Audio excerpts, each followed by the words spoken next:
no sport will condition you better than the sport of boxing. A lot of people don't realize that it's more than just swinging leather. I'm talking about the true science of boxing. The Muhammad, Sugar Ray, all those guys, that's science right there.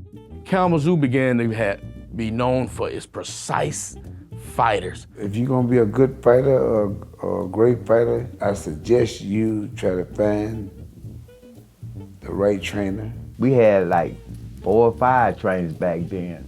You know, you can learn something from each and every one of them. He had Eddie Bridges, who was a terrific trainer, working with the amateurs from 16 years old and up. He had Robert Mitchum and Del Turner, who were working with the professionals. I got the kids from as young as 8 sometimes, up to 15 years old. We still had Mitch Mitchell, the professional. We had Dale, he was professional coach. And we had Frank Nitty Burrell. He was Sugar Ray Robinson's sparring partner.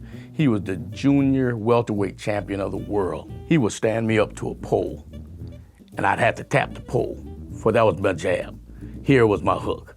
Here was an uppercut. My basic fundamentals of boxing always came from Ed Bridges. And he let it be known that if we were gonna fight at the Kalamazoo Boxing Academy, we were gonna come up under his guise of leadership. He was a tactician, very technical. He'd just jab, right hand, left hook, footwork, strength, conditioning. He taught you the real fundamentals of fighting, how to get down and dirty in the clinches. And he wasn't afraid to hit you bare knuckle to let you know what he was talking about.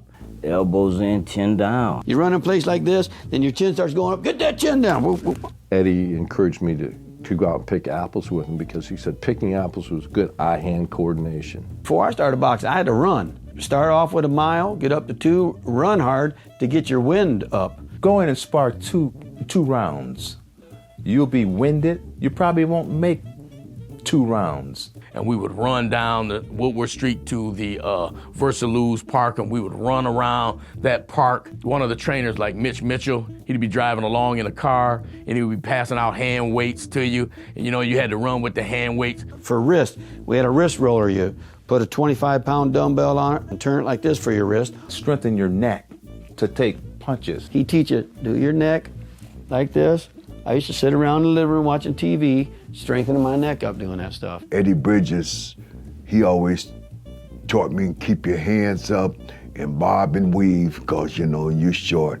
You got to do a lot of sit-ups, which I didn't do. I thought I knew more than Eddie. He said, you're going to need to work on your sit-ups. Both times I lost in the finals, it was because a guy hit me in the breadbasket and I was kind of stunned. I learned that he was a lot wiser man than I thought, even in boxing. He wasn't in it for himself to look big or to glory or, oh, wow, I'm Eddie Bridges, I'm the best trainer. He was in it to help somebody achieve a goal. He could connect with the kids, too. They respected him. He had trust and faith, and we trained together. He trained with me, so when you do something with somebody and then put time, and they put time in with you, you honor that person more. They weren't getting paid for me, I was just an amateur.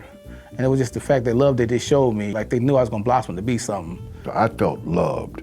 I wasn't just a fighter, I was a son. Eddie was there. He protected me, and that's what a good coach needs to do.